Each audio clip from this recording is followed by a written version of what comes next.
Praise the Lord to everyone. அனைவருக்கும் இயேசு கிறிஸ்துவின் நாமத்தில் இனிய உயிர்ப்பு திருநாள் வாழ்த்துக்கள். Happy Easter to you all. Really, God has given a fresh new day. ஒரு புதிய நாளை தேவன் நமக்கு கொடுத்திருக்கிறார். So we need to rejoice and we need to have joyful heart.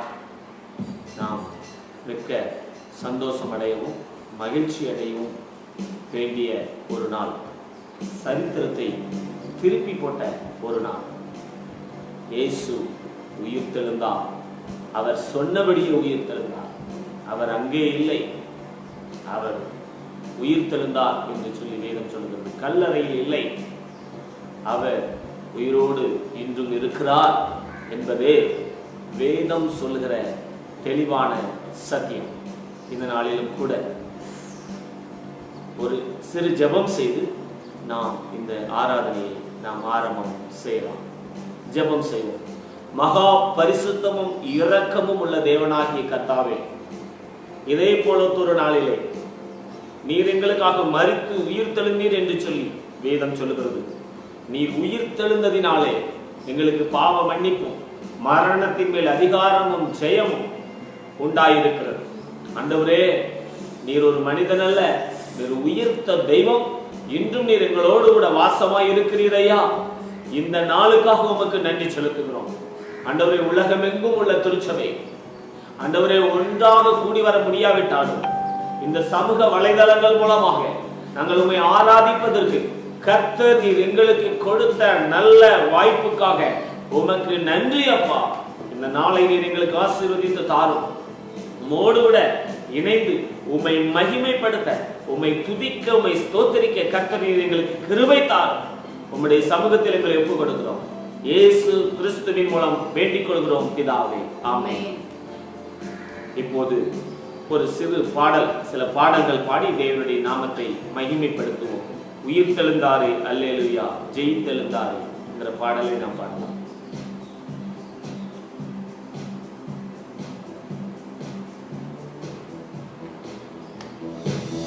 உயிர்த்தெழுந்தாரே அல்லேலூயா, ஜெயித்தெழுந்தாரே, எழுந்த மீட்பரேசு சொந்தமானாரே, உயிருடன் எழுந்த மீட்பரேசு என் சொந்தமானாரே,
மிகவும் எனக்கு பிடித்தது. மரணமே உன் கூர் எங்கே, பாதாளமே உன் ஜெயம் எங்கே, சாவையும் நோயையும் பேயையும் ஜெயித்தார், சபையோரே துதி சாற்றிடுவோம்.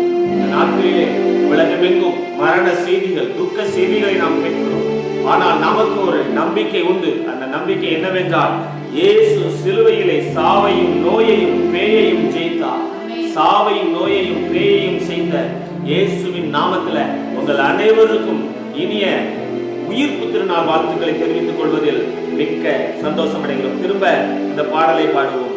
உயிர்த்தெழுந்தாரே அல்லேலூயா, உயிர்த்தெழுந்தாரே, உயிருடனே மீட்பரே சுயன் சொந்தமானாரே, உயிருடனே மீட்பரே சுயன் சொந்தமானாரே, மரணம் முன்போவெங்கே, பாதாளம் ஜெயமெங்கே, சாவையும் நோயையும் பேயையும் ஜெயித்தார், சபையோரே துதி சாற்றிடுவோம். சாவையும் நோயையும் பேயையும் ஜெயித்தார், சபையோரே துதி சாற்றிடுவோம். உயிர்த்தெழுந்தாரே அல்லேலூயா, ஜெயித்தெழுந்தாரே, மரணத்தை ஜெயித்த இயேசு எந்தன் சொந்தமானாரே, கொரோனாவை ஜெயித்த இயேசு எந்தன் சொந்தமானாரே, கொரோனாவை ஜெயித்த இயேசு எந்தன் சொந்தமானாரே, மரணம் எங்கே, பாதாளம் ஜெயமெங்கே, சாவையும் கொரோனாவையும் பேயையும் ஜெயித்தார், சபையோரே துதி சாற்றிடுவோம். சாவையும் நோயையும் பேயையும் ஜெயித்தார், சபையோரே துதி சாற்றிடுவோம். உயிர்த்தெழுந்தாரே அல்லேலூயா, ஜெயித்தெழுந்தாரே, உயிருடனெழுந்த மீட்பரே சுயன் சொந்தமானாரே, உயிருடனெழுந்த மீட்பரே சுயன் சொந்தமானாரே. ஹல்லேலூயா, ஹல்லேலூயா. தேவநாமம் மகிமைப்படுவதாக. அடுத்ததாக கீதம் கீதம் ஜெய ஜெய கீதம். இயேசு ராஜன் உயிர்த்தெழுந்தார், அல்லேலூயா, ஜெயம் என்று ஆர்ப்பரிப்போம்.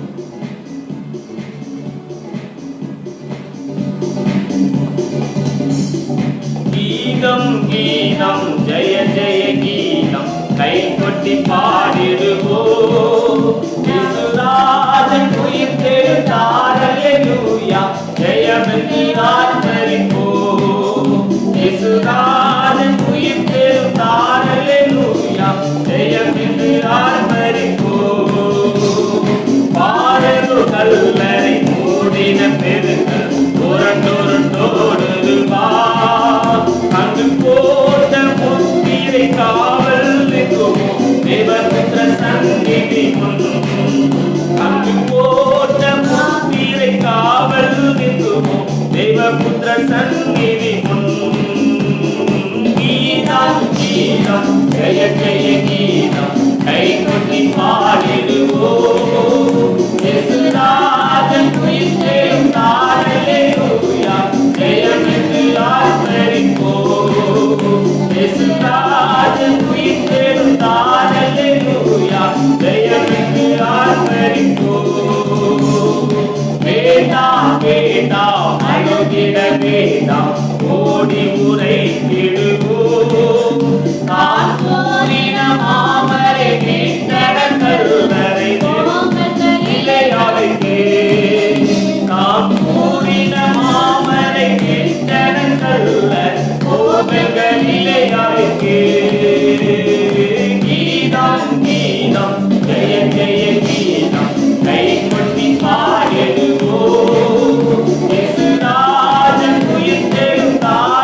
கீதம் கீதம் ஜெய ஜெய கீதம் கைகொட்டி பாடிடுவோம்.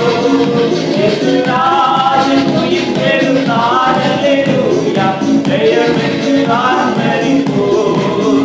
இயேசுராஜன் உயிர்த்தெழுந்தார் அல்லேலூயா ஜெயமென்று ஆர்ப்பரிப்போம். வாசலைகளை உயர்த்தி நடவுங்கள் வருகிற ஜெய வீர நம் மேல வாத்தியம் கைமணி பூரிகை எடுத்து முழங்கிடுவோம். நம் மேல வாத்தியம் கைமணி பூரிகை எடுத்து முழங்கிடுவோம். கீதம் கீதம் ஜெய ஜெய கீதம் கைகொட்டி பாடிடுவோம். இயேசுராஜன் உயிர்த்தெழுந்தார் அல்லேலூயா ஜெயமென்று ஆர்ப்பரிப்போம். இயேசுராஜன் உயிர்த்தெழுந்தார் அல்லேலூயா ஜெயமென்று ஆர்ப்பரிப்போம். வேண்டாம் வேண்டாம் அழுதிட வேண்டாம் ஓடி உரைத்திடுங்கள். நாம் கூறின மாமரை விட்டடங்கள் உங்கள் கலிலேயாவிற்கு.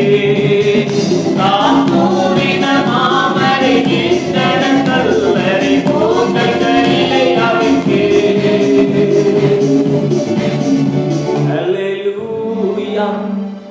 எங்களோடு கூட உயிர் தெழுந்த ஆண்டவரே, எங்கள் மத்தியில் வாசமாய் இருக்கிறவரே, எங்கள் மத்தியில் உலாவி வருகிற எங்கள் தேவனாகிய கர்த்தாவே, உம்முடைய நாமம் மகிமைப்படுவதாக.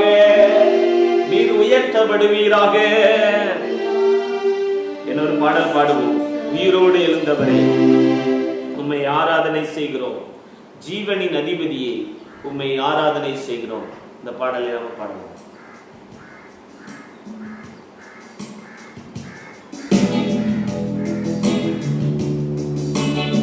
உயிரோடு எழுந்தவரே உம்மை ஆராதனை செய்கிறோம். ஜீவனின் அதிபதியே உம்மை ஆராதனை செய்கிறோம். உயிரோடு எழுந்தவரே உம்மை ஆராதனை செய்கிறோம்.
மத்தியில் உலாவி வந்த தெய்வமே, எங்களோடு கூட இருக்கிறவரே, இன்றும் உயிர் தெழுந்த தெய்வமே, இன்றும் எங்களோடு கூட உலாவி வருகிற தெய்வமே, நீர் எங்களுக்காக உயிர் தெழுந்தபடியால் உமக்கு நன்றி.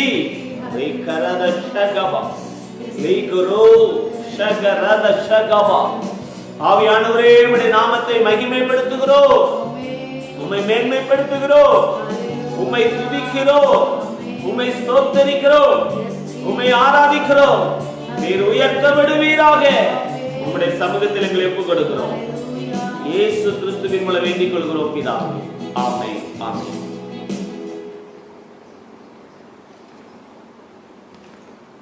அன்பான தெய்வ பிள்ளைகளே, உங்களை இந்த நாளிலே இந்த நேரலை மூலமாக சந்திப்பதில் மிக்க மகிழ்ச்சி அடைகிறேன்.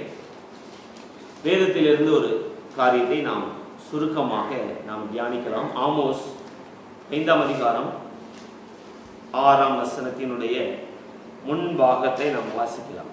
கர்த்தரை தேடுங்கள், அப்பொழுது பிழைப்பீர்கள். கர்த்தரை தேடுங்கள், அப்பொழுது பிழைப்பீர்கள். பொதுவாக இந்த உயிர்ப்பு திருநாள், ஈஸ்டர் திருநாள் அன்று நாம் எல்லோரும் இயேசு கிறிஸ்துவினுடைய உயிர் தெழுதலை குறித்து தான் தியானிப்பது வழக்கம். ஆனால் நேற்றைய தினத்திலே நான் என்னுடைய சமூகத்தில் இருந்தபோது தேவன் எனக்கு கொடுத்த சில காரியங்களை உங்களோடு கூட வழக்கத்திற்கு மாறாக நான் பகிர்ந்து கொள்ள விருப்பப்படுகிறேன். இந்த வேதம் சொல்லுகிறது, கர்த்தரை தேடுங்கள், அப்பொழுது பிழைப்பீர்கள். நாம் உலகம் எங்கிலும், விசேஷமாக இந்திய தேசத்திலும், விசேஷமாக அமெரிக்க தேசத்திலும், ஸ்பெயின், இத்தாலி, இப்படி பல்வேறு தேசங்களில் இருந்து மரண செய்திகளை தான் கேட்டுக்கொண்டிருக்கிறோம், துக்க செய்திகளை தான் கேட்டுக்கொண்டிருக்கிறோம். We get all the negative information. If you switch on your TV, you have no option. Always the negative information, the bad information, the shared information always coming towards us. நாம டிவியை திருப்பினாலே துக்க செய்திகளும் மரண செய்திகளும் தான் வருகிறதை நாம் பார்க்கிறோம். ஆனால் வேதம் நமக்கு நற்செய்தி சொல்லுகிறது. என்ன நற்செய்தி? கர்த்தரை தேடுங்கள். ஈஸ்டர் அன்று அதிகாலை வேளையிலே மகதலேனா மரியா மற்றும் சில பெண்கள் இயேசுவை கல்லறையிலே தேட போனார்கள். அவருடைய சரீரத்தை பார்க்க போனார்கள் அதிகாலை வேளையிலே. வேதம் சொல்கிறது, அதிகாலையில் என்னை தேடுகிறவன் என்னை கண்டடைவான். அந்த ஸ்திரீகள், அந்த பெண்கள் அதிகாலையில போறாங்க. அதிகாலையில போகும்போது என்ன நடந்துச்சு? தேவதூதன் சொல்றான் ஒரு செய்தி, அவர் இங்கே இல்லை, அவர் உயிர் தெழுந்தார். அப்போ முதலாக இயேசு பெண்களுக்கு தான் தரிசனமானார். என்று வேதம் சொல்லுகிறது. முதலாக பெண்களுக்கு தான் தரிசனம். அதுவே ஈஸ்டர் நற்செய்தி, உயிர்ப்பு திருநாள், குட் நியூஸ். அந்த நற்செய்தி கொடுக்கப்பட்டது. இங்கே நமக்கு கொடுக்கப்படுகிற ஒரு காரியம், கர்த்தரை தேடுங்கள், அப்பொழுது பிழைப்பீர்கள். ஆண்டவர் நாம் அவரை தேட வேண்டும் என்று சொல்லி எதிர்பார்க்கிறார். நாம் அவரை மறந்து தூரம் போகும்போது, நாம் அவரை மறந்து சோரம் போகும்போது, நாம் அவரை விட்டு விலகி போகும்போது, அவர் நம்முடைய அட்டென்ஷன், நம்முடைய கவனத்தை திருப்பும் வண்ணமாக சில காரியங்களை செய்கிறார். உலகம் தேவனுக்கு பிரியமில்லாமல், தேவனுக்கு விருப்பம் இல்லாமல், தேவனுடைய சத்தம் கேட்காமல், தேவனுடைய சித்தம் செய்யாமல், தேவனுக்கு விரோதமாக எழும்பி நிற்கும் போது நம்முடைய கவனத்தை திருப்பும்படியாக சில காரியங்களை செய்கிறார். முதலாவது காரியம், ஆமோஸ் 4ஆம் அதிகாரம் 6ஆம் வசனத்தின் வசனம் வாசிக்கலாம். ஆகையால் நான் உங்கள் பட்டணங்களில் எல்லாம் உங்கள் பல்லுகளுக்கு ஓய்வையும் உங்கள் ஸ்தலங்களில் எல்லாம் அப்ப குறைவையும் கட்டளையிட்டேன். ஆகிலும் நீங்கள் என்னிடத்தில் திரும்பாமற் போனீர்கள் என்று கர்த்தர் அவர் சொல்றாரு. அப்ப குறைவை கட்டளையிட்டேன். அப்ப குறைவு. இந்த நாட்களிலே உலகமெங்கிலும் ஆகார குறைவு, ஆகார பஞ்சம் இருக்கிறது. அநேகர் நம்முடைய சபையிலும் செய்கிறோம். அநேகர் ஆகாரம் இல்லாமல் கஷ்டப்படுகிற சூழல் இருக்கிறதை பார்க்கிறோம். இது வேதம் சொல்லுகிற ஒரு காரியம். என்ன சொல்லுகிறது? ஆண்டவர் சொல்றாரு, உங்களுடைய கவனத்தை திருப்பும் வண்ணமாக நான் இதை கட்டளையிட்டேன். கொள்ளை நோய் வேதத்துல பார்க்கும்போது அது தேவனால் அனுமதிக்கப்பட்டது என்றுதான் வேதம் சொல்லுகிறதை நாம் பார்க்க முடிகிறது. கொள்ளை நோயை நாம் பார்க்கிறோம். இங்க சொல்றாரு, அப்ப குறைவை கட்டளையிட்டேன், ஆனாலும் என்னிடத்தில் திரும்பாமல் போனீர்கள், மழையை தடுத்தேன் அப்படின்னு சொல்றாரு. அடுத்து பாருங்க 8ஆம் வசனத்துல, 2-3 பட்டணங்களின் மனுஷர் தண்ணீர் குடிக்க ஒரே பட்டணத்திற்கு போய் அலைந்தும் தாகம் தீர்த்து கொள்ளவில்லை, ஆகிலும் நீங்கள் என்னிடத்தில் திரும்பாமல் போனீர்கள். இங்க சொல்றாரு, தாகம், வறட்சி. உலகமெங்கும் சில நாட்களுக்கு முன்பாக நம்ம கேள்விப்பட்ட வறட்சி, நெருப்பு பற்றி காடுகள் எல்லாம் பற்றி எரிகிறதை நாம் கேள்விப்பட்டோம். இங்க அவர் சொல்றாரு, நான் மழையை தடுத்தேன், வறட்சி ஏற்பட்டது, இதற்கு நான் காரணம் என்று ஆண்டவர் சொல்றார்.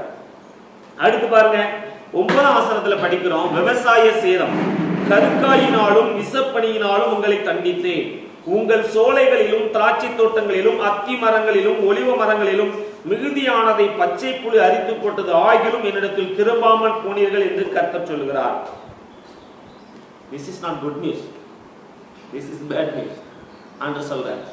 நாம சில ஆண்டுகளுக்கு முன்பாக நம்ம எல்லாம் பார்த்தோம், விவசாயிகள் எல்லாம் தற்கொலை பண்ணி சாவதையும், விவசாயிகள் எலிக்கறி தின்பதையும், விவசாயிகள் நிர்வாண போராட்டம் நடத்தினதையும் கூட நாம் சமூக வலைதளங்களிலே ஊடகங்களிலே நாம் கேள்விப்பட்டிருப்போம்.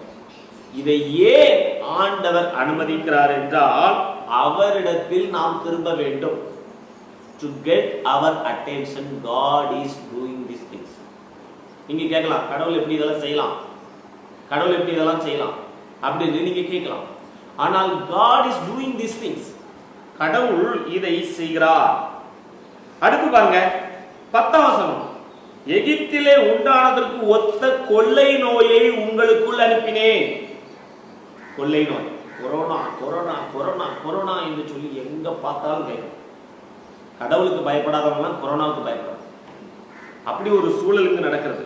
கொள்ளை நோயை அனுப்பினேன், உங்கள் வாலிபரை பட்டயத்தாலே கொன்றேன், உங்கள் குதிரைகளை அழித்து போட்டேன், உங்கள் பாளையங்களின் நாற்றத்தை உங்கள் நாசிகளில் ஏற பண்ணினேன், ஆகிலும் நீங்கள் என்னிடத்தில் திரும்பாமற் போனீர்கள் என்று சொல்றார். இதெல்லாம் நடக்குது.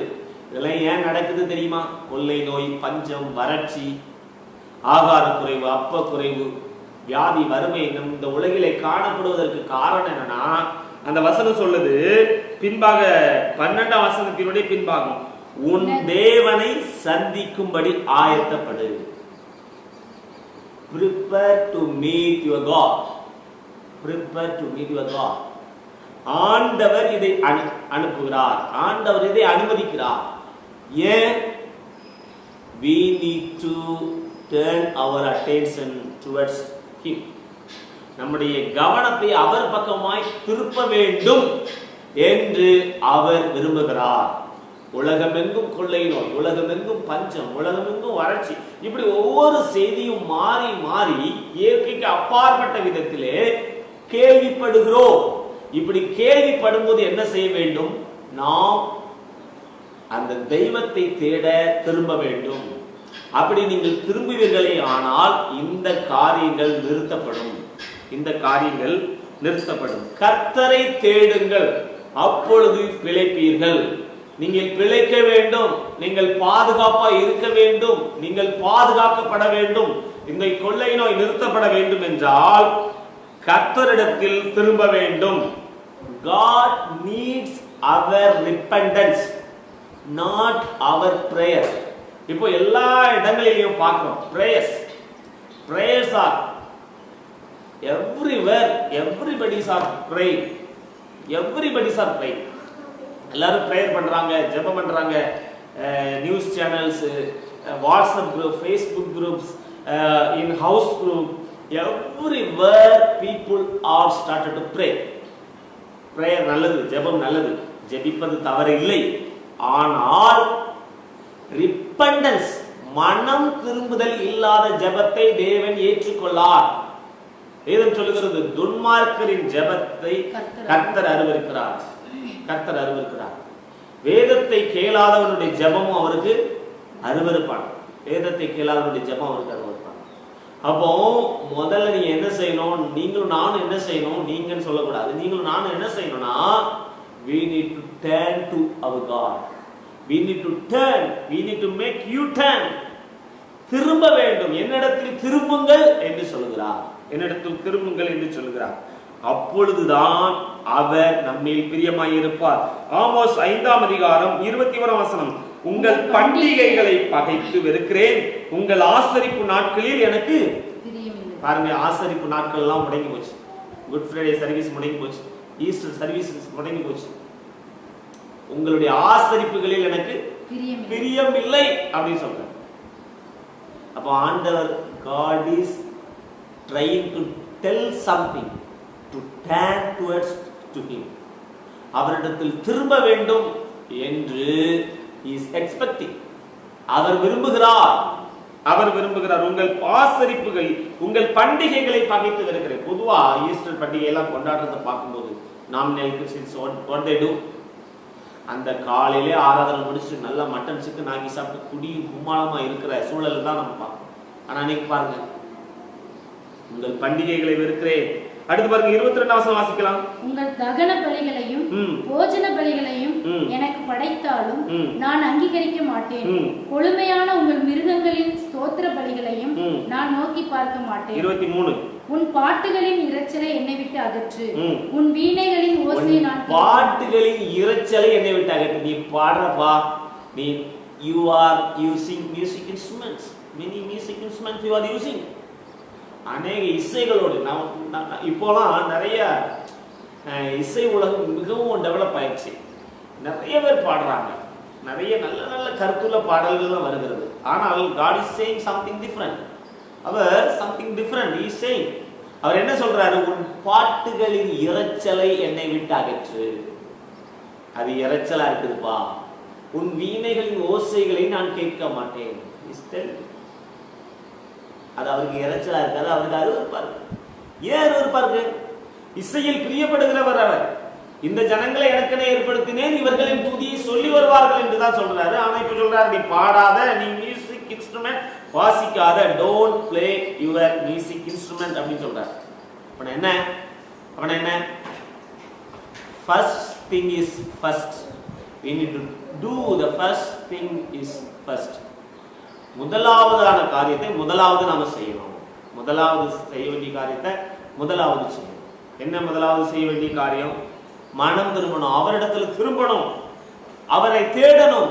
அப்பொழுதுதான் நாம் பிழைப்போம் என்று வேதம் தெளிவாக நமக்கு சொல்லுகிறது.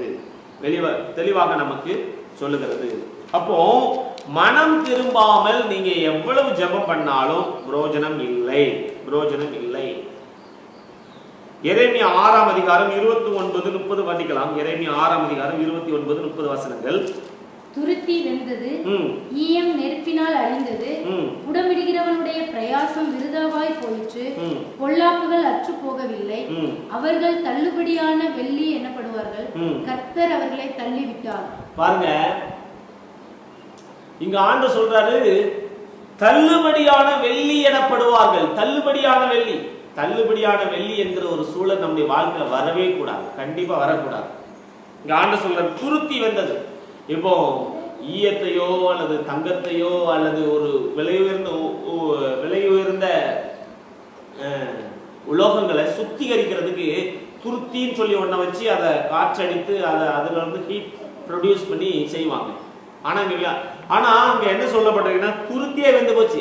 ஆண்டவர் நம்மை சீர்திருத்த முயற்சி பண்ணி அவரே சோர்ந்து போகிற சூழல் வந்துருச்சு அப்படின்னு ஆண்டு சொல்ற. துருத்தி வெந்தது, புடமிடுகிறவருடைய பிரயாசம் அற்று. ஏன் கடவுள் இந்த சில நாம் விரும்பத்தகாத சம்பவங்களை நம்முடைய வாழ்க்கையில் அனுமதிக்கிறார் என்றால், அவர் நம்மை புடமிடுகிறார். அப்ப அவர் நம்மை புடமிடும் போது நாம் அவரிடத்துல திரும்ப வேண்டும். நம்ம வாழ்க்கையில வறட்சி வருதா, நம்ம வாழ்க்கையில அப்பத்தாட்சி வருதா, நம்முடைய வாழ்க்கையில குறைவுகள் வருதா, நம்முடைய வாழ்க்கையில தேவையில்லாத சில காரியங்கள் நம்முடைய வாழ்க்கையில வருகிறதா? எல்லா காரியங்களும் சாத்தானிடத்திலிருந்து வருவதில்லை. சில காரியங்களை கர்த்தர் அனுமதிக்கிறார். அப்போ அவரிடத்தில் திரும்பணும். அப்போ ஏன் திரும்பணும்? He is telling something. அவர் நம்மை புடமெடுக்கிறார், அவர் நம்மை சோதித்து அறிகிறார் என்று வேதம் சொல்லுகிறது. நாம அதற்கு ஒப்பு கொடுக்காவிட்டால் தள்ளுபடியான வெள்ளியை போல நாம் மாறி போய் விடுவோம் என்று சொல்லி வேதத்தில். அப்போ we need to repent. நம்முடைய வாழ்க்கையை மாற்றிக்கொள்ள வேண்டும், நாம் சேஞ்ச் பண்ண வேண்டும். வாசிக்கலாம் ஏசாயா 9:13. ஜனங்கள் தங்களை அடிக்கிறவரிடத்தில் திரும்பாமலும் சேனைகளின் கர்த்தரை தேடாமலும் இருக்கிறார்கள். பொதுவா அந்த மக்கள் நம்ம என்ன பண்றாங்க? தங்களை அடிக்கிற இடத்துல திரும்பணும், தங்களை அடிக்கிற இடத்துல திரும்பணும். ஆண்டவர் சில காரியங்களை நம்முடைய வாழ்க்கையில அனுமதிக்கும் போது, விரும்பத்தகாத காரியங்களை அனுமதிக்கும் போது, ஆண்டவரே இது ஏன் என் வாழ்க்கையில நடக்குது, ஏன் இதை எங்களுடைய சமுதாயத்தில் அனுமதிக்கிறீர் என்று சொல்லி நாம் அவரிடத்தில் திரும்ப வேண்டும் என்று சொல்லி விரும்புகிறார். கர்த்தரை அணைக்கிற தெய்வம் மாத்திரமல்ல, அடிக்கிற தெய்வம் கூட. It is very hard fact, கடினமான உண்மை, வெரி பிட்டர் ட்ரூத், கசப்பான உண்மை. அவர் நம்மை அடிக்கிறார், அவர் நம்மை அடிக்கிறார். ஏன் அடிக்கிறார்? நம்முடைய வழிகள் அவருக்கு முன்பாக சரியாக இல்லை. நாம் தேவனுக்கு முன்பாக செலுத்துகிற காணிக்கைகள், தேவனுக்கு முன்பாக பாடுகிற பாட்டுகள் அவருக்கு பிரியமில்லை. ஏன் பிரியமில்லை? வழியை மாற்றாம அவருக்கு வழி செலுத்தினால் அது அவருக்கு பிரியத்தை கொண்டு வராது, பிரியத்தை கொண்டு வராது. ஆகாய் 1:5 1:7 இந்த 2 வசனத்திலையும் படிக்கலாம். ஆகாய் 1:5. இப்போதும் சேனைகளின் கர்த்தர் சொல்லுகிறார், உங்கள் வழிகளை சிந்தித்து பாருங்கள், உங்கள் வழிகளை சிந்தித்து பாருங்கள். நீங்கள் திரளாய் விதைத்தும் கொஞ்சமாய் அறுத்துக் கொள்கிறீர்கள். நீ ரொம்ப ஹார்ட் வொர்க் பண்ற, திரளாய் விதைக்கிற, ஆனால் கொஞ்சமாய் அறுக்கிறாய். ஏன் உன் வாழ்க்கையில் இது வருகிறது? ஏன் என்னுடைய வாழ்க்கையில் திரளாய் விதைத்தும் கொஞ்சமாய் அறுக்கிறீர்கள்? நீங்கள் புசித்தும் திருப்தியாகவில்லை, குடித்தும் பரிபூரணம் அடையவில்லை, நீங்கள் வஸ்திரம் உடுத்தியும் ஒருவனுக்கு குளிர் விடவில்லை. அப்ப வேதம் சொல்லுகிறது, கூலியை சம்பாதிக்கிறவன் பொத்தலான பையில போடுறதுக்கு ஏதுவா இருக்குது. ஆமோஸ் ஆகாய் 1:7 படிக்கலாம். ஆகாய் உங்கள் வழிகளை சிந்தித்து பாருங்கள் என்று சேனைகளின் கர்த்தர் சொல்லுகிறார். உங்கள் வழிகளை சிந்தித்து பாருங்கள். Check out your ways. Check out your ways. உங்களுடைய வழிகளை சிந்தித்து பாருங்கள். What you are doing? What you are doing? Are you in right path? Are you doing in right manner? God is telling you to check out your ways. அவர் உங்கள் வழிகளை சிந்தித்து பார்க்க உங்களையும் என்னையும் அழைக்கிறார். நம்முடைய தேசத்தில் கொள்ளை நோய், நம்முடைய தேசத்தில் வறட்சி, நம்முடைய தேசத்தில் பஞ்சம், நம்முடைய தேசத்தில் விரும்பத்தகாத மரண செய்திகள், மரண துக்க செய்திகள், இது எல்லாம் நம்முடைய வாழ்க்கையில நடக்கும்போது what God is trying to convince us to repent, to change our ways. நம்முடைய வழிகளை மாற்றிக்கொள்ள வேண்டும் என்று தேவன் விரும்புகிறார். தேவன் விரும்புகிறார். ஆமோஸ் 2:17 படிக்கலாம். ஆமோஸ் 2:17. ஆமோஸ் 2:17. ஆகாய் 2:17. ஆகாய் 2:17.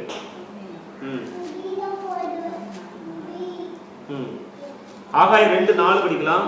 ஆனாலும் செருபாபேலே, நீ திடன்கொள் என்று கர்த்தர் சொல்கிறார். ஓகே, சாரி, அந்த ரெஃபரன்ஸ் மன்னிக்கலாம். அடுத்து இந்த பஞ்சம், வறட்சி, கொள்ளை நோய்கள் எல்லாம் வேதத்தில் காரியங்கள் சொல்லப்பட்டிருக்கிறது. லேவியராகமம் 29ஆம் அதிகாரம் 26ஆம் வசனம். லேவியராகமம் 29:26 படிக்கலாம். சாரி, லேவியராகமம் உபாகமம் 28:17 படிக்கலாம். உபாகமம் 28:17. உன் கூடையும் மால் பிசைகிற உன் தொட்டியையும் சபிக்கப்பட்டது. பாருங்க, இங்க சொல்றாரு சாபங்கள். இன்னொரு இடத்துல சொல்றாரு லேவியராகமத்துல, அப்பம் என்னும் ஆதரவு கோலை நான் முறிப்பேன் சொல்றாரு. அப்பம் என்னும் ஆதரவு கோலை முறிப்பேன். அப்போ நம்முடைய வாழ்க்கையில பஞ்சம் வருது, நம்முடைய தேசத்துல பஞ்சம் வருது, நம்முடைய தேசத்துல கொள்ளை நோய் வருது, தேசத்துல வறட்சி வருது, தேசத்துல வறுமை வருது அப்படின்னா சரி. லேவியராகமம் 26:26 படிக்கலாம். உங்கள் அப்பம் என்னும் ஆதரவு கோலை நான் முறித்து போடும்போது 10 ஸ்திரீகள் ஒரே அடுப்பில் உங்கள் அப்பத்தை சுட்டு அதை திரும்ப உங்களுக்கு நிறுத்து கொடுப்பார்கள். நீங்கள் சாப்பிட்டும் திருப்தி அடையாமல் இருப்பீர்கள். இதெல்லாம் வேதத்துல சொல்லப்பட்ட சாபங்கள். மனிதன் தன்னுடைய வழியில் கடவுளை விட்டு தூரம் போகும்போதும் கடவுளை விட்டு சோரம் போகும்போதும் God is allowing these things to happen. Famine and epidemic. இதெல்லாம் நம்முடைய வாழ்க்கையில வர்றதுக்கு காரணம், நம்முடைய தேசத்துல வர்றதுக்கு காரணம், தேசம் தேவனை விட்டு தூரம் போகிறது. தேவ பிள்ளைகள் தேவனை விட்டு தூரம் போகிறார்கள், தேவனை துக்கப்படுத்துகிறார்கள், தேவனை வேதனைப்படுத்துகிறார்கள் என்று வேதம் தெளிவாக சொல்கிறது. இதெல்லாம் சாபம். அப்பம் என்னும் ஆதரவு கோலை முறிப்பே அப்படி சொல்றாரு. உபாகமம் 28:17 படிக்கலாம். உபாகமம் 28:17 உன் கூடையும் உன் மாப்பி செய்கிற தொட்டியும் சபிக்கப்பட்டிருக்கும் படிக்கலாம். அப்போ ஆண்டவர் இதெல்லாம் இன்ஸ்ட்ரக்ஷன் கொடுத்திருக்கிறாரு நம்முடைய வாழ்க்கையில. அப்போ அப்பம் என்னும் ஆதரவு கோல் தேசத்தில் முறிக்கப்பட்டு கொண்டிருக்கிறது, தேசத்தில் முறிக்கப்பட்டு கொண்டிருக்கிறது. அப்போ இந்த பஞ்சம், விலைவாசி உயர்வு அதிகமாகுதுன்னா என்ன அர்த்தம்? அப்பம் என்னும் ஆதரவு கோல் முறிக்கப்படுகிறது. இந்த நேரத்துல நாம் தேவனிடத்துல திரும்பணும், இந்த நேரத்துல தேவனிடத்துல திரும்பணும்.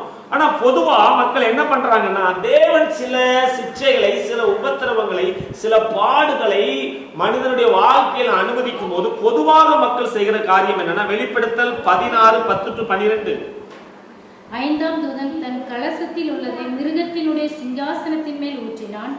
அப்பொழுது அதன் ராஜ்யம் இருளடைந்தது.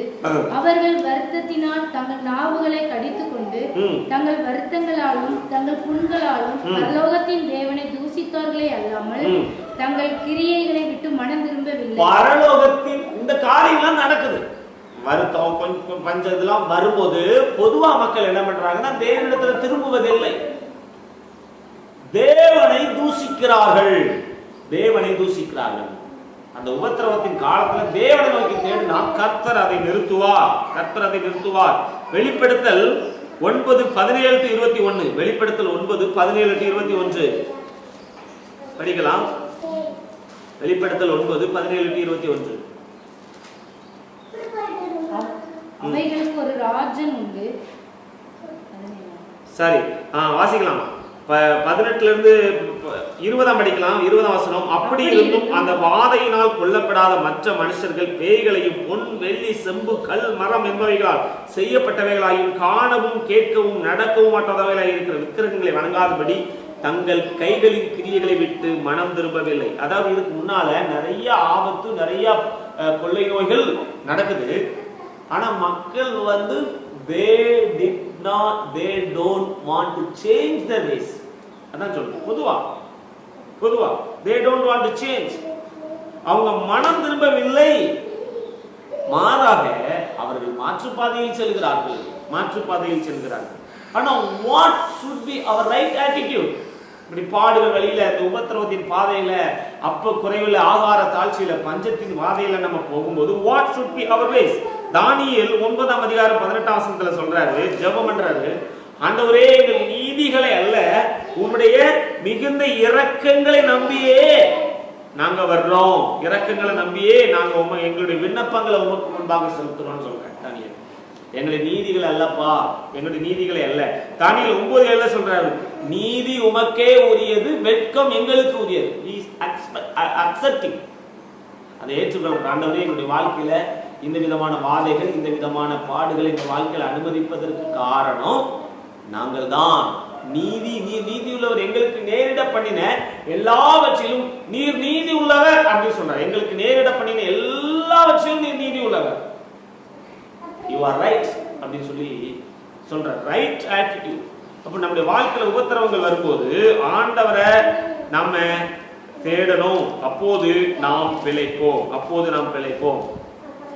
2 நாளாகமும் 16:12 இதுல ஆசா என்கிற ஒரு ராஜா கர்த்தரை விட்டு தூரம் போகும்போது, கர்த்தரை விட்டு விலகி போகும்போது, கர்த்தர் ஒரு வாதை அனுமதிக்க அவன் காலில புண்ணு. அந்த வாசிக்கலாம். ஆசா அரசாண்ட 39ஆம் வருஷத்தில் தன் கால்களில் வியாதி கண்டு அவன் நோவு மிகவும் உக்கிரமாய் இருந்தது. அவன் தன் வியாதியிலும் கர்த்தரை அல்ல பரிகாரியை தேடினான். பாருங்க, வியாதி வருது, ஒரு வாதை வருது, கால்ல நோவு. ஆனா வியாதியில அவன் கர்த்தரை தேடாம பரிகாரிகளையே தேடுறான். Getting treatment is not bad thing. Taking treatment for our disease is not a bad thing. ஆனா என்னன்னா ஆண்டவர் what God is expecting. இப்போ நார்மலா வர்ற வியாதிக்கும் கடவுள் அலோவ் பண்ணி நம்முடைய வாழ்க்கையில வருகிற வியாதிக்கும் வாதைக்கும் டிஃபரண்ட் உண்டு. நார்மலா ஒரு வியாதி உங்க வாழ்க்கையில வருதுன்னா if you get treatment you will be healed. You will be healed. அது வந்து டாக்டருடைய மருந்துக்கு கட்டுப்படும். If God is allowing something, if God is doing something in your life to change your ways, till your change nothing will happen in your life. அந்த பிரச்சனை மாறவே மாறாது. நீங்க மாற்றம் பெறாத வரைக்கும் உங்க வாழ்க்கையில அந்த பாடுகளும் போராட்டமும் மாறாது. இங்க ஆசா என்கிற அவனுக்கு வியாதி வருது. ஏன்னா அவன் தீர்க்கதரிசிகளை எல்லாம் கையும் காலையும் கட்டி ரொம்ப துன்பப்படுத்துறான். அப்ப ஆண்டவன் வாழ்க்கையில ஒரு வியாதியை அனுமதிக்கிறாரு, காலில் நோவு. அந்த வசனத்தில் அவன் வியாதியிலும் கர்த்தரை தேடல, பரிகாரிகளை தேடினான். பரிகாரினா டாக்டர்ஸ். ஆண்டவர் சொல்ற நானே உன் பரிகாரியாகி கர்த்தர் அப்படின்னு. அப்போ வாட் காட் இஸ் எக்ஸ்பெக்டிங், இந்த பாடுகள் வழியா போகும்போது கூட அவன் என்ன தேடுவானா? அப்போ நிறைய வாய்ப்புகளை நம்முடைய வாழ்க்கையில ஆண்டவர் அனுமதிக்கிறார். நம்முடைய வாழ்க்கையில எல்லாம் மகிழ்ச்சியா இருக்கும்போது நாம் கர்த்தரை மறந்துடுவோம். அதனால சில பாடுகள், சில வாதைகள், துக்கங்களை அனுமதிச்சு கடவுள் அந்த இடத்துல நம்ம ஸ்டாப் பண்ணி அந்த இடத்துல அவர் தேடும்படி அவர் எதிர்பார்க்கிறார். இதுதான் வேதத்தினுடைய போதனை. என்னை தேடுங்கள் அப்பொழுது பிழைப்பீர்கள். நீங்க இதெல்லாம் உங்க வாழ்க்கையில் அனுமதிச்சு ஆனாலும் என்னிடத்துல திரும்பவில்லை. சில நேரங்கள்ல இந்த வெளிப்படுத்தல் புத்தகத்துல படிச்சோம், அவங்க தேவனை தூசித்தார்களே அல்லாமல் மனம் திரும்பல. They did not repent from their bad ways, from their sins. அவங்க அதுல இருந்து மாறல. அப்போ எரேமியா 17:5 மனுஷன் மேல் நம்பிக்கை வைத்து மாம்சமானதை தன் புயபலமாகிக் கொண்டு கர்த்தரை விட்டு விலகுகிற இருதயமுள்ள மனுஷன் சபிக்கப்பட்டவன் என்று கர்த்தர் சொல்றாரு. மாம்சமானதை நம்பாத, மனுஷனை நம்பாத, கர்த்தரை விட்டு விலகி போகாதே. அப்படிதான் கர்த்தர் சொல்றாரு. அப்போ கர்த்தர் நம்முடைய வாழ்க்கையில சில பாடுகளை அனுமதிக்கும் போது நாம் அவரிடத்தில் திரும்ப வேண்டும். 1 நாளாகமம் 21:13 தாவீது சாத்தானுடைய சொல்லை கேட்டு ஜனங்களை என்ன துணிந்த போது அங்கே ஒரு வாதை வருகிறது. ஒரே நாளிலே 70,000 பேர் சாகுறாங்க. அப்ப ஆண்டவர் சொல், பஞ்சம் வேணுமா, கொள்ளை நோய் வேணுமா, நீ சத்துருக்கள் கையில நீ அகப்படணுமா அப்படின்னு 3 ஆப்ஷன் கொடுத்து கேட்கும் போது தாவீது என்ன சொல்றான்னா, உம்முடைய கைகளில் நான் விழுவேனாக, அவருடைய இரக்கங்கள் மகா பெரியது. ஆண்டவரே இது இரக்கமுள்ளவர், உங்களுடைய இரக்கம் மகா பெரியதுன்னு சொல்ற. Our God is gracious God.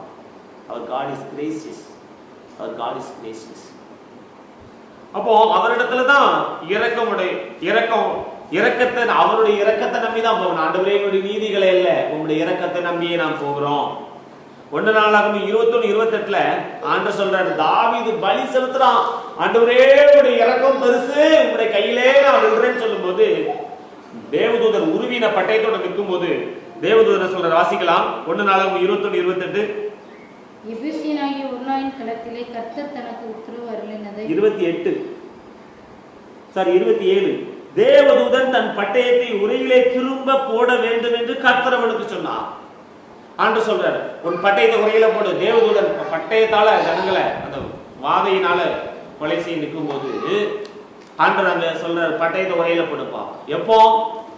if we change our ways the epidemic will be stopped. if we change our ways. என் நாமம் தரிக்கப்பட்ட என் ஜனங்கள் தங்களை தாழ்த்தி தங்கள் பொல்லாத வழிகளை விட்டு திரும்பி என்னுடைய முகத்தை தேடுவானால் அவர்களுடைய தேசத்துக்கு சேமத்தை கொடுப்பேன். I will heal their land சொல்றார். I will heal their land. ஆண்டவர் தேசத்தை சுகப்படுத்துவார். அப்போ நம்ம ஆண்டவரே தயவாய் இறங்கும், எங்களுடைய நீதிகளை எல்லாம் எங்களுடைய வழிகளை மாற்றிக்கொள்றோம் சொன்னா அவர் மனஸ்தாபப்படுவார்.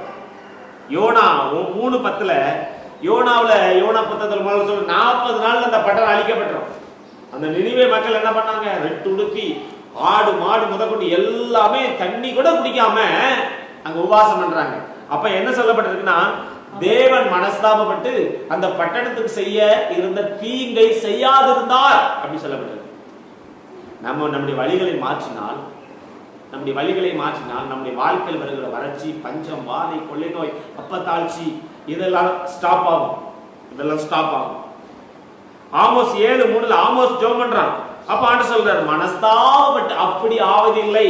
ஆமோஸ் 7:3 கர்த்தர் அதற்கு மனஸ்தாபப்பட்டு. ஆமோஸ் 7:2 படிக்கலாம். அவைகள் தேசத்தின் புல்லை தின்று தீர்த்த போது வெட்டுக்கிளிகளை அனுப்புறாரு. அப்ப 1ஆம் வசனத்துல 2ஆம் வசனம் சொல்ல, அவைகள் தேசத்தின் புல்லை தின்று தீர்த்த போது நான் கர்த்தராகிய ஆண்டவரை மன்னித்தருளும், யாக்கோபு திரும்ப யாராலே எழுந்திருப்பான், அவன் சிறுத்து போனான்.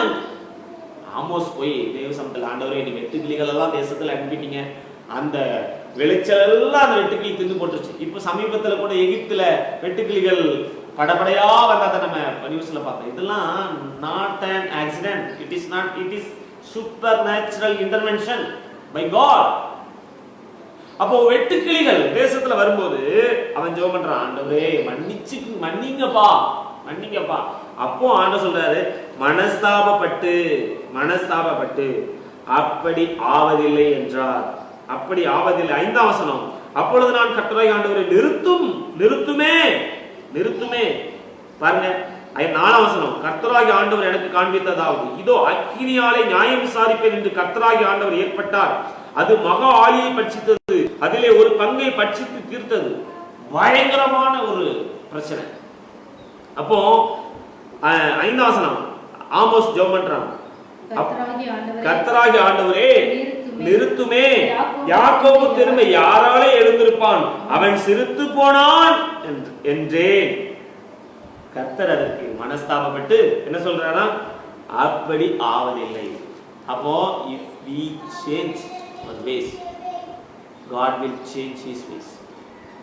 அவர் நியாய தீர்ப்பை நிறுத்துவார், மனஸ்தாபப்படுவார். Intercession will stop the epidemic. வாதைய விண்ணப்ப ஜெபம் நிறுத்தும். ஆமோஸ் ஜெபம் பண்றான், தாவீது ஜெபம் பண்றான், தானியேல் ஜெபம் பண்றாங்க. அப்போ அந்த வாதைகள், தேசத்துல இருக்கிற வாதை, தேசத்தின் மேல இருக்கிற சாபம் நிறுத்தப்படுது. தேசத்தின் மேல இருக்கிற சாபம் நிறுத்தப்படுகிறதை நாம் பார்க்கிறோம். Sacrifice will stop. 1 நாளாகமம் 21:26-27 1 நாளாகமம் 21:26-27 அங்கே கர்த்தருக்கு ஒரு பலிபீடத்தை கட்டி சர்வாங்க தகன பலிகளையும் சமாதான பலிகளையும் செலுத்தி கர்த்தரை நோக்கி விண்ணப்பம் பண்ணினான். அப்பொழுது அவர் வானத்திலிருந்து சர்வாங்க தகன பலிபீடத்தின் மேல் இறங்கின அக்கினியினால் அவனுக்கு மறு உத்தரவு கொடுத்ததுமல்லாமல் தேவதூதன்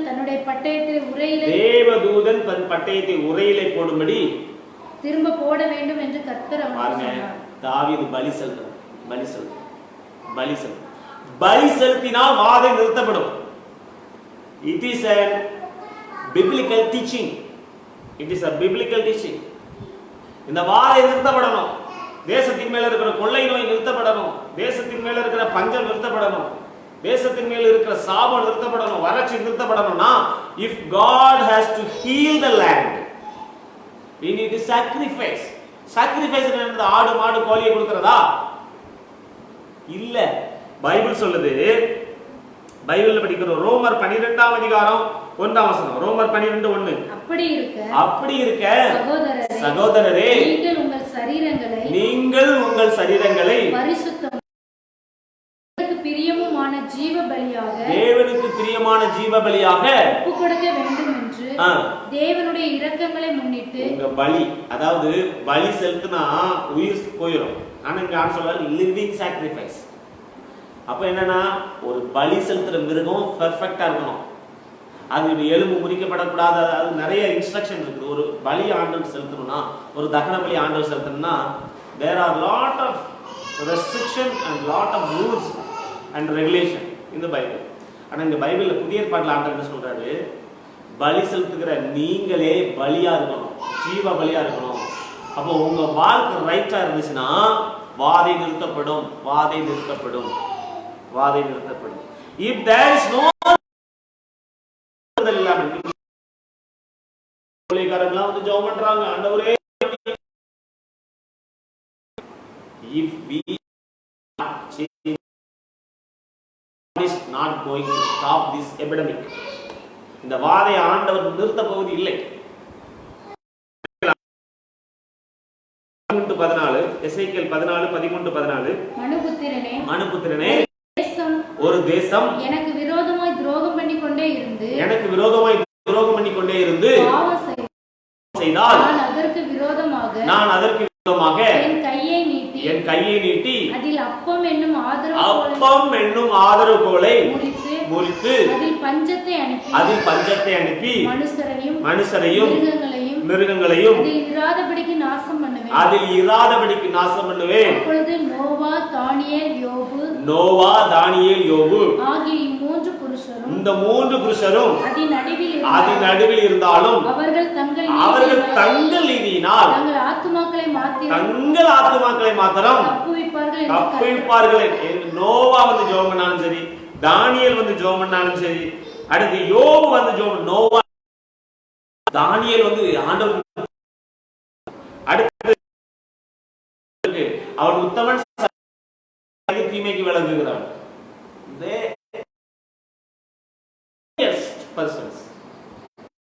கடவுளே அவங்களை குறித்து சாட்சி சொல்லியிருக்காங்க. இவங்க வந்து ஜெபம் பண்ண விட நிறுத்தாது, அவங்களுக்கு தான் சேஃப் ஆகும் இல்லையா, அவங்கள தான் கர்த்தர் காப்பாரு இல்லையா.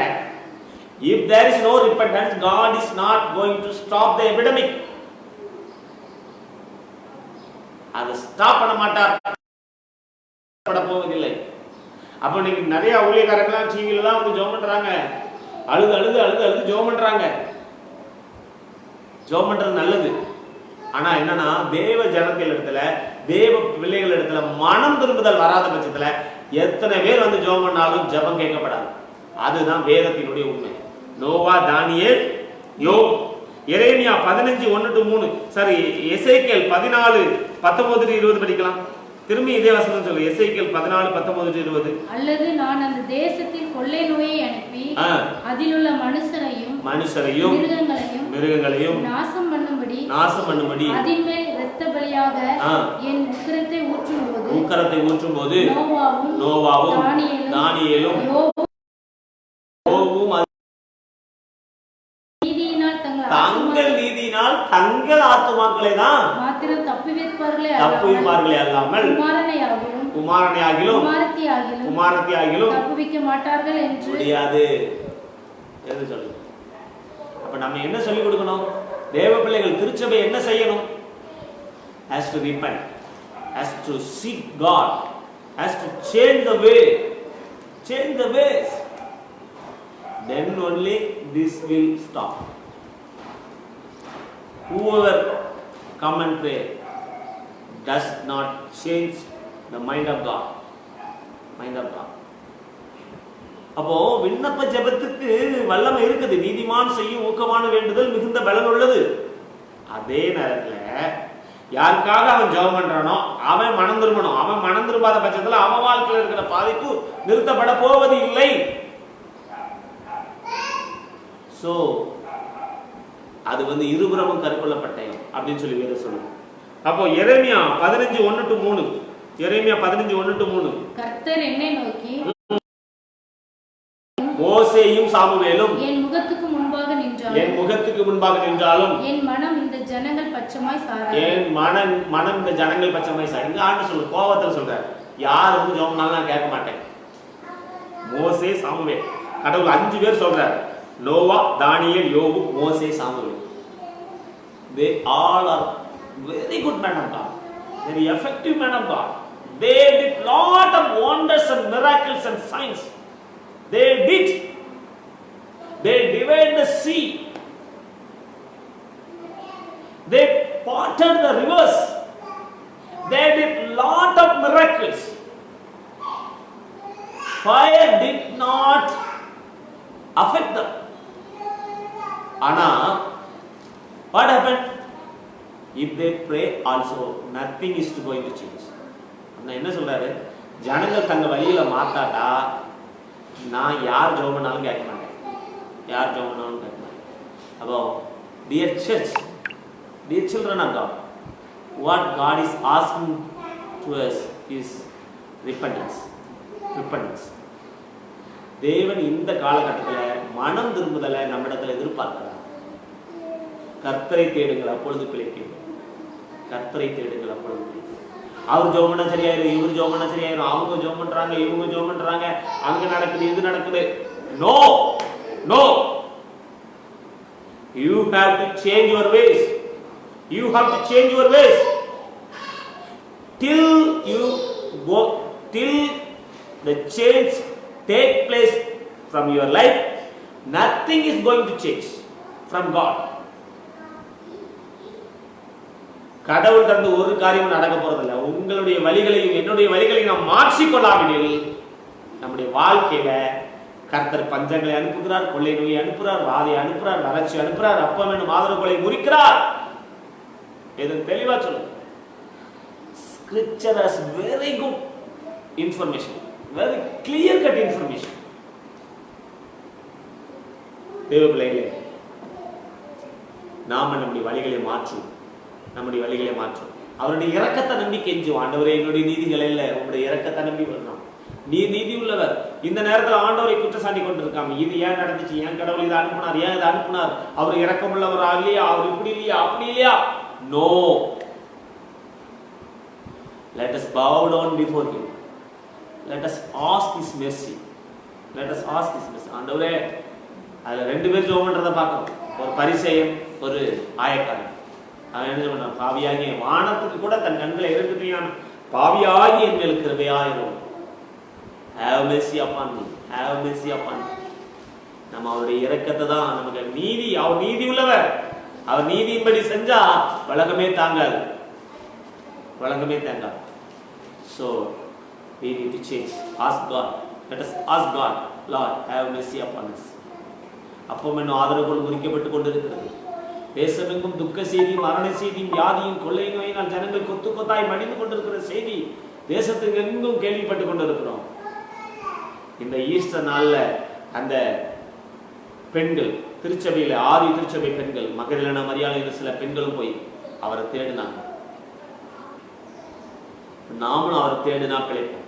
கர்த்தரை கண்டடையத்தக்க சமயத்தில் அவரை தேடுங்கள் என்று சொல்லி வேதம் சொல்கிறது. If you seek God, if you change our ways, if you repent from our sins, things will get changed. You are going to see. You are going to see. Things will get changed. Things are going to change. The diseases will be stopped. ஆண்டவர்கிட்ட திரும்பும். ஆண்டவரே, உங்களுடைய இரக்கத்தை யோபு சொல்றாரு. யோபு 40 நாள்ல, இதோ நான் நீசன், நான் என் கைகளால் வாயை பொத்திக் கொள்கிறேன். ஆண்டவரே, நான் நீதிமான் அல்லப்பா, நான் நீதிமான் அல்ல. அவரை ஆண்டவரே நீதிமான் சொன்ன ஒரு மனுஷனே வாயை பொத்திக் கொண்டு நான் நீசன் சொல்லும் போது நீங்களும் நானும் எங்க நிற்க முடியும்? So let us think, let us. வியாதியில பரிகாரிகளை தேடுறதுல பரிகாரியை மாத்திரம் தேடிக்கொண்டுறாங்க. அதற்கு காரணம் என்னன்னு சொல்லி ஆராய்ந்து அறிந்து நம்மை சீர்படுத்துவோமானால் நம்முடைய வாழ்க்கையில மாற்றத்தை கர்த்தர் தருவார். அதுதான் இன்றைக்கு கர்த்தர் கொடுக்கிற உயிர்ப்பு திருநாள் நற்செய்தி. உயிர்ப்பு திருநாள் நற்செய்தி. வாதை நிறுத்தப்படும். பட்டயத்தை ஆண்டவர் தேவதூதனை உரையில் போட சொல்லுவார். பலி செலுத்தப்பட வேண்டும், இன்டர்செஷன் எழுதப்பட வேண்டும், ரிப்பெண்டன்ஸ், அந்த மனம் திரும்புதல் நடக்கும்போது வாழ்க்கையில் வாதை நிறுத்தப்படும், வாதை நிறுத்தப்படும், வாதை நிறுத்தப்படும். தேவன் அதை செய்வார், தேவன் அதை செய்வார். சோ நம்ம ஆண்டவரை நம்ம ஒப்பு கொடுப்போம். நம்ம ஜெபம் பண்ணலாமா? பரிசுத்தமுள்ள ஆண்டவரே, பரிசுத்தமுள்ள ஆண்டவரே, எங்க மேல இரக்கமாயிருங்கப்பா. நாங்க எங்களுடைய நீதிகளை அல்ல, உங்களுடைய இரக்கத்தை நம்பி வருகிறோம், உங்களுடைய இரக்கத்தை நம்பி வருகிறோம். பாவியாகி எங்கள் மேல் கிருபையாயிரும். தேசத்துல வறட்சி, பஞ்சம், கொள்ளை நோய் இதெல்லாம் எங்க தேசத்துல வந்திருக்கிறதுப்பா. அப்ப வேண்டும் ஆதரவுகள் முறிக்கப்பட்டிருக்கிறது. ஆண்டவரே, நாங்க மனம் திரும்பி உம்மிடத்துல சேருகிறோம். எங்கள் வழிகளை மாற்றி உம்மிடத்துல சேருகிறோம். தயவாய், இரக்கமாய், கிருபையாய் எங்கள் மேல் மனம் இறங்க வேண்டும். எங்களுடைய தேசத்தில் மனம் இறங்க வேண்டும். எங்க தேசத்தின் மேல் இரக்கம் காட்ட வேண்டும். எங்க தேசத்தின் மேல் இரக்கம் காட்ட வேண்டும். எங்க தேசத்தின் மேல் இரக்கம் காட்ட வேண்டும். ஆண்டவரே, எங்கள் வழிகளை சீர்படுத்துகிறோம். எங்க தேசத்தின் மேல் கட்டவிழ்க்கப்பட்டிருக்கிற இந்த வாதை நிறுத்தப்படட்டும்.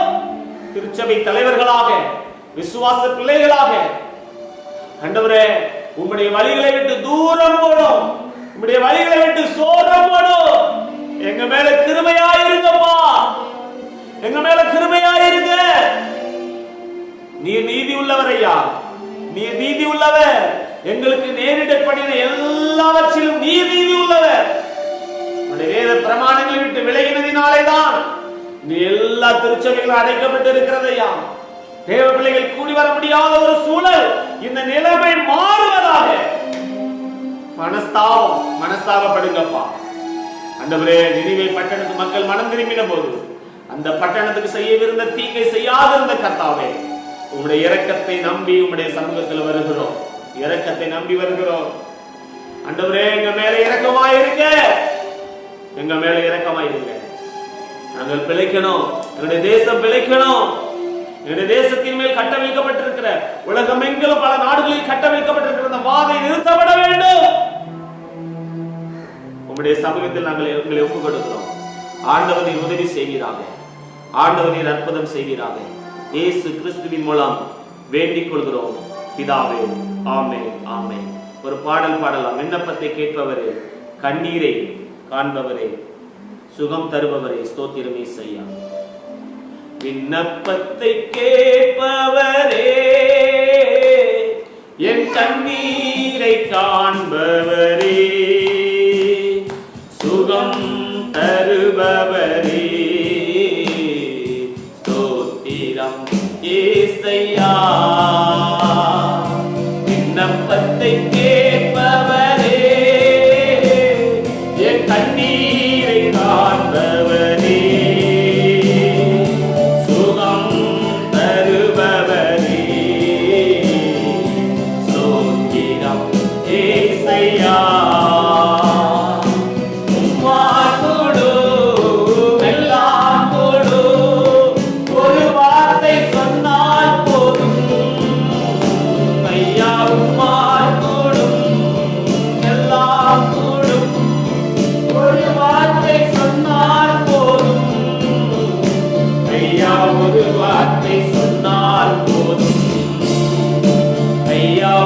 வார்த்தை சொன்னால் போதும். வாரும் தூய ஆவியே, உம் பிரசன்னத்தை வாஞ்சிக்கிறோ, உம் வல்லமையால் உன்னை நிறைத்து நீர் ஆளுகை செய்யும். வாரும் தூய ஆவியே, பிரசன்னத்தை வாஞ்சிக்கிறோ, உம் வல்லமையால் என்னை நிறைத்து நீர் ஆளுகை செய்யும். ஆண்டவரே, நீர் ஆளுகை செய்வீராக. உம்முடைய பிரசன்னம் எங்கள் மத்தியில் வரட்டும். நீர் எங்கள் மத்தியில் வெளிப்படுவீராக. எங்கள் மத்தியில் இரக்கம் பாராட்டுவீராக. உம்முடைய கிருபை வெளிப்படட்டும். இந்த வாதை நிறுத்தப்படட்டும். உலகம் எங்கிலும் இருக்கிற திருச்சபைகளோடு கூட இணைந்து நாங்களும் உங்களுடைய சமூகத்தில் நாங்கள் வருகிறோம். இம்மட்டும் எங்களோடு கூட இருந்த தெய்வமே மற்றும் நேரலையில எங்களோடு கூட இணைந்த ஒவ்வொரு குடும்பங்களையும் கர்த்தர் ஆசீர்வதியும். ஒவ்வொருவரையும் கர்த்தர் நினைத்தரலாம். உங்களுடைய சமூகத்தில் ஒப்புக் கொடுக்கிறோம். இயேசு கிறிஸ்துவின் மூலம் வேண்டிக் கொள்கிறோம் பிதாவே. ஆமென், ஆமென். என் ஆத்துமாவே கர்த்தரை ஸ்தோத்திரி, என் முழு உள்ளமே நாமத்தை ஸ்தோத்திரி, என் ஆத்துமாவே கர்த்தரை ஸ்தோத்திரி, கர்த்தர் செய்த சகல உபகாரங்களை மறவாதே. ஆமென். நம்முடைய கர்த்தராகிய இயேசு கிறிஸ்துவின் கிருபையும் பிதாவாகிய தேவனுடைய அன்பும் பரிசுத்த ஆவியானவருடைய அந்யோன்ய ஐக்கியமும் நம் அனைவரோடும் இப்போதும் எப்போதும் இருப்பதாக. Dear church, happy Easter to you all. உங்கள் அனைவருக்கும் உயிர் தெழுந்த இயேசு கிறிஸ்துவின் உயிர்ப்பு திருநாள் வாழ்த்துக்கள். கர்த்தர் உங்களோடு கூட இருப்பாராக. தேவன் நாம் நிச்சயமாய் நம்புவோம். இந்த வாதை நிறுத்தப்படும். தேவன் உங்களோடு கூட இருப்பாராக. God bless you all. கர்த்தர் உங்களோடு கூட இருப்பாராக. ஆமென். Thank you for all and everyone. God bless you.